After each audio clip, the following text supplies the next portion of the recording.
ఇది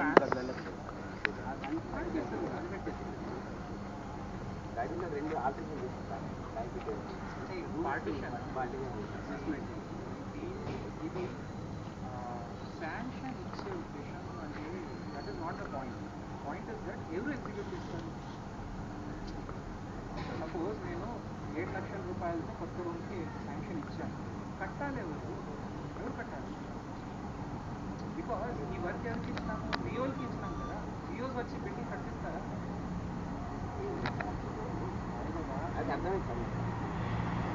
లాభం లేనప్పుడు ఎందుకు మాట్లాడుతున్నాము?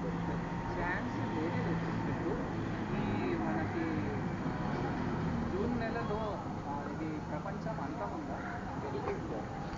అప్పుడు కూడా ప్రభుత్వం డిపార్ట్మెంట్ ఉంటుంది. గ్యాస్ ఇస్తే బాగుంటుంది. గ్యాస్ ఉండాలి సార్. పొయ్యి మీద అంటే బాగా ఇబ్బంది అవుతుంది. గ్యాస్ ఉండనే చాలా కష్టం అవుతుంది. అన్ని చోట్ల ఇట్లానే చేస్తారు.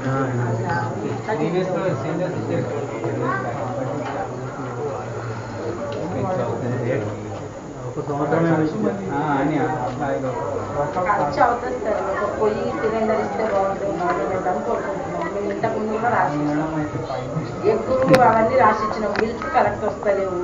బిల్స్ అయితే మీకు ఇది సార్ ఇంతకుముందు ఇక్కడికి ఉండదు సార్. ఇది రిపేర్ లో ఉన్నదే సిమెంట్ రేట్లు ఉండే అదే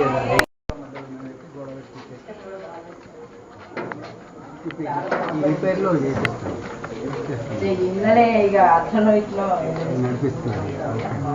బాగా పొగ ఏం చేయాలి? కొంచెం అది మీరు చెప్పిన మీకు చేయకూడదు.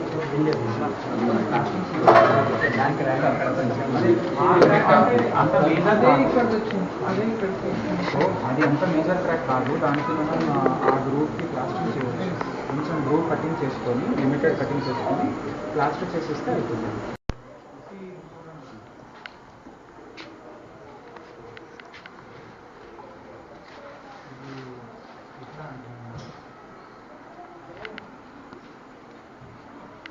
డైరెక్ట్ షీట్ వేసుకుంటాము.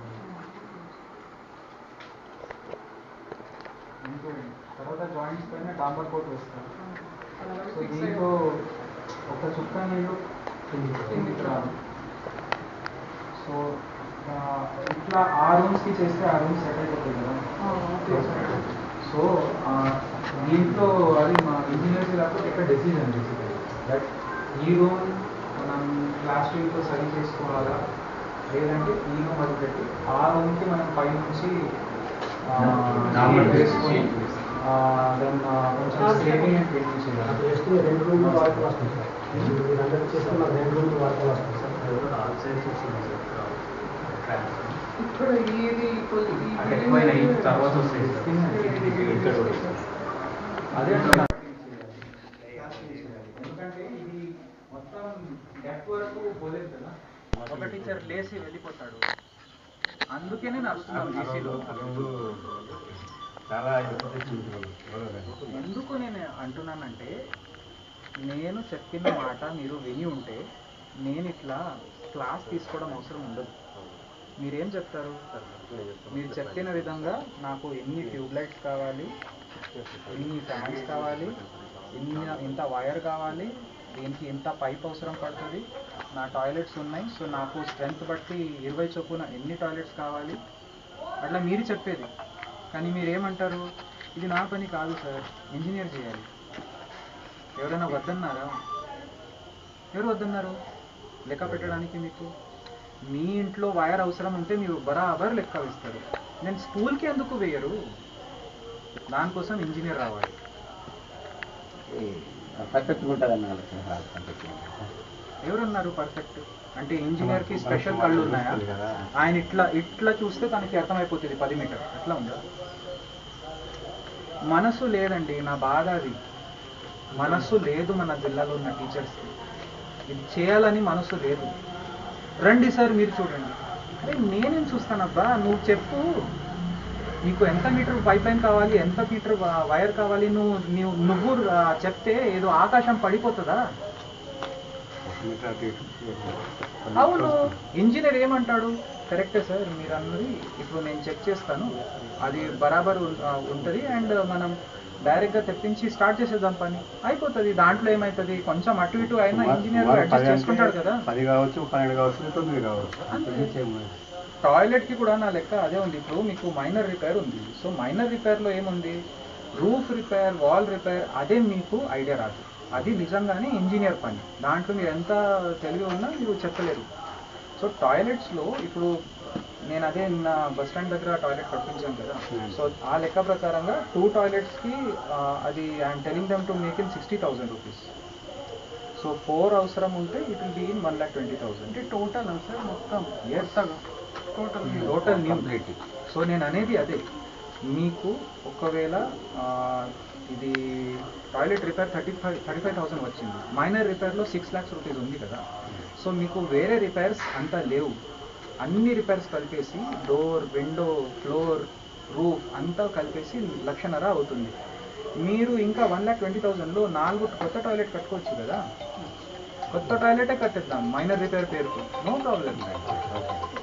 స్ట్రెంత్ కూడా ఎక్కువ ఉంది సార్. అవును, సో అది ఏమైపోతుంది, ఆ వరకు పూర్తి అయిపోతుంది. ఇంకా 4 మనము ఎన్ఆర్ఈజెస్ ద్వారా కట్టేద్దాం. ప్రస్తుతంగా మీకు ఎంత కావాలో ఒక నిర్ణయం తీసుకొని అది ఫాస్ట్గా మనం టాయిలెట్ అట్లా కట్టేసి మిగతా సంఖ్య ఎన్ఆర్ఈజెస్ ఉపాధి హామీలో అది కూడా సేమ్ మోడల్ తర్వాత చూద్దాం. సో అట్లా మీరు చేయాలి. రైట్. సో చాలా ప్రాబ్లం ఉంది సార్, చాలా ప్రాబ్లం ఉంది. అది ప్రాబ్లం అన్ని చోట్ల ఉంది, అందుకే కదా ఇది చేస్తున్నాము. కానీ ప్రాబ్లంకి పరిష్కారం ఏంటి, అది ఇంజనీర్ చెప్పాలి.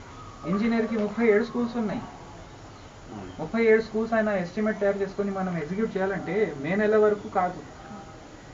అందుకే నాకు హెచ్ఎంలో అయినా అది లిస్ట్ అవుట్ చేయాలి, ఇట్లా ఒట్టి లిస్టు రాస్తున్నారు. అవును, ఎస్టిమేట్ ఎంత ఉంది అంటే వీళ్ళు ఎస్టిమేట్ చూసుకొని మనకే అర్థమైపోతుంది అసలు ఎంత. వాళ్ళ ఎస్టిమేట్లో ఏం రాస్తారండి, ఓన్లీ క్వాంటిటీ రేట్, దానికంటే ఎక్కువ ఏదైనా ఉంటుందా, ఏముండదు, క్వాంటిటీ అండ్ రేటే ఉంటుంది. సో అది చేయాలి, ఎందుకంటే ఇంజనీర్ అట్లా లేరు మన జిల్లాలో. దట్ తెలిసే హెచ్ఎం మీరు ఎస్టిమేట్ తయారు చేస్తారు మీ బాధ్యత, అట్లా అన్నారు, బాధ్యత వాడికే ఉంది. కానీ హెచ్ఎం అయినా అట్లీస్ట్ చూపించవచ్చు కదా ఇదంతా అవసరం. తర్వాత ఏమవుతుంది, హెచ్ఎం ఏమంటాడు, చేతులు ఎత్తిస్తాడు, సార్ నేను చెప్పాను ఏ వినలేడు, ఆయన ఇష్టం విధంగా చేసుకున్నాడు. అట్లాంటిది హెచ్ఎంస్కి అయితే ఏం చేయాలి, అది వాళ్ళకి పిలిపించి శాలువా సన్మానం చేయాలి టీచర్స్ డే రోజు, అంతే మిగిలింది నా చేతుల్లో.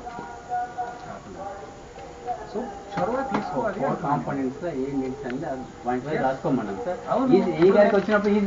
స్కూల్కి వెళ్తున్నాను కదా, ఆ టీచర్స్ అది బ్లాంక్ అయిపోతున్నారు. మీకు కాంపోనెంట్ వారీగా ఎంత వచ్చిందంటే చెప్పాలంటే బ్లాంక్.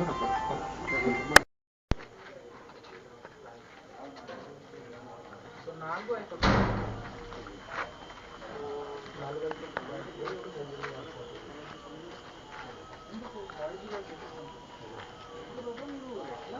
హెడ్ మాస్టర్స్ అనేది ఎందుకు కన్ఫ్యూజ్ అవుతారో నాకు అర్థమవుతలేదు. ఎంపీటీఎస్ రామారెడ్డి టోటల్ స్ట్రెంత్ ఎంత, 260 లాస్ట్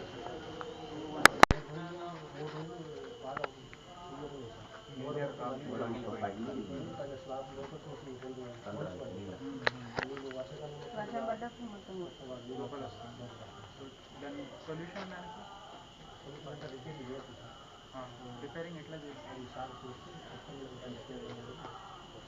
అదే సార్ కూడా చూస్తే అదే బిల్డింగ్స్ మొత్తం హోల్స్ ఉంటే దానికి కింద నుంచి ఎంత ప్లాస్టింగ్ చేసినా అది పడతా ఉంటుంది. సో ఆ షీట్ వేయాలంటే ఈ ఎంపీపీఎస్ స్కూల్స్ అన్ని 6 మీటర్ బై 4.8 మీటర్ ఉంటాయి. సో దానికి పర్ ఎస్ఎఫ్టీ అది 600 to 700 మధ్యలో పడుతుంది. సో 6 into 5 అంటే 30 into 700 అంటే అరౌండ్ 35,000. 35,000 దాకా అది షీట్ ఫైనల్ చేయడం. 35,000 ఎక్కువ చెప్తున్నాను, కానీ 20-30 వేల మధ్యలో అవుతుంది లాస్ట్. సో ఆ విధంగా మనం అది పైనుంచి ప్యాక్ చేసుకుంటాం, కింది నుంచి మనం ప్లాస్టింగ్ లాగా. సో ఆ విధంగా అట్లాంటివి ఎన్ని రూమ్స్ ఉన్నాయి, 2. గోడ మొత్తం క్రాక్ వస్తుంది, 2 రూమ్లు ఉన్నాయి సార్. అలా మీకు కూడా క్రాక్ అంటే అది మామూలు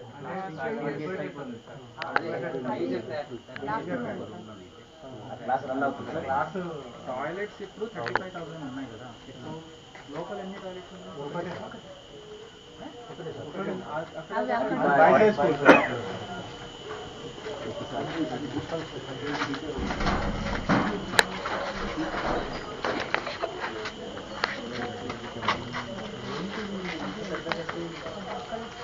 సార్ ఇది ఇంకా 2 వస్తాయి సార్. ఇది ఇంతకుముందు గెస్ట్ హౌస్ ఉంది సార్.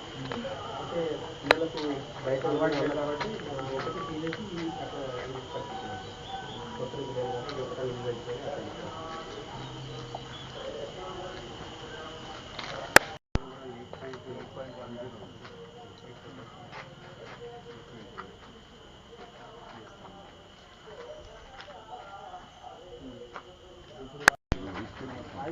ఇప్పుడు ఇది ఎంపీపీఎస్ ఎంపీపీఎస్ మూడు స్కూల్స్ ఇది ప్రైమరీ స్కూల్. ప్రైమరీ స్కూల్కి ఎస్టిమేట్లో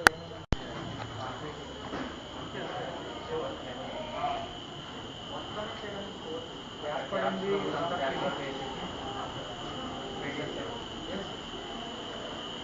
అయితే డ్రింకింగ్ వాటర్ పెట్టాలంటే ఎక్కడ పెట్టాలి? ఆ క్వశ్చన్ వెనకాల ఉన్నాయి సార్ ఇప్పుడు క్లాస్ వెనకాల ఉన్నాయి, కానీ దాన్ని అక్కడ దాకా పర్మిషన్ తీసుకోవాలి.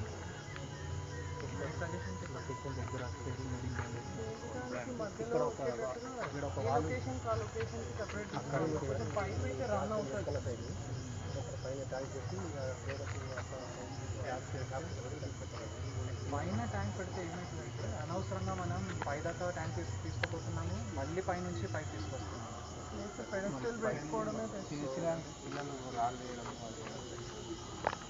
పైన కోతులు అని గలీజ్ చేస్తున్నాయి.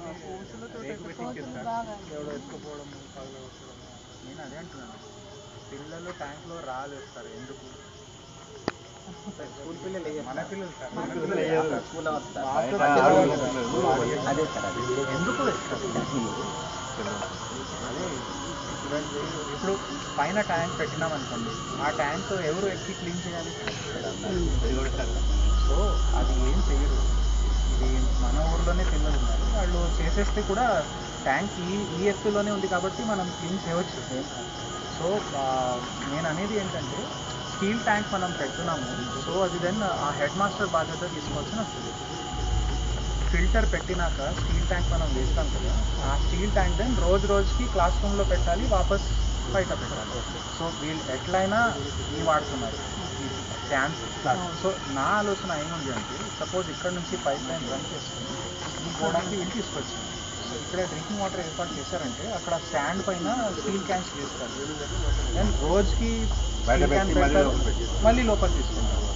సో దాంతో ఏమవుతుంది, పిల్లలకి బాగా ఈజీ అవుతుంది. ఇప్పుడు ఏమవుతుంది, మన ఎవరో మనిషి ఇది ఎత్తాలి, అక్కడ పెట్టాలి, ఓకేనా? సో అది అట్లా సెట్ అయిపోతుంది. దెన్ నెక్స్ట్ టాయిలెట్స్ ఎట్లా ఉంది?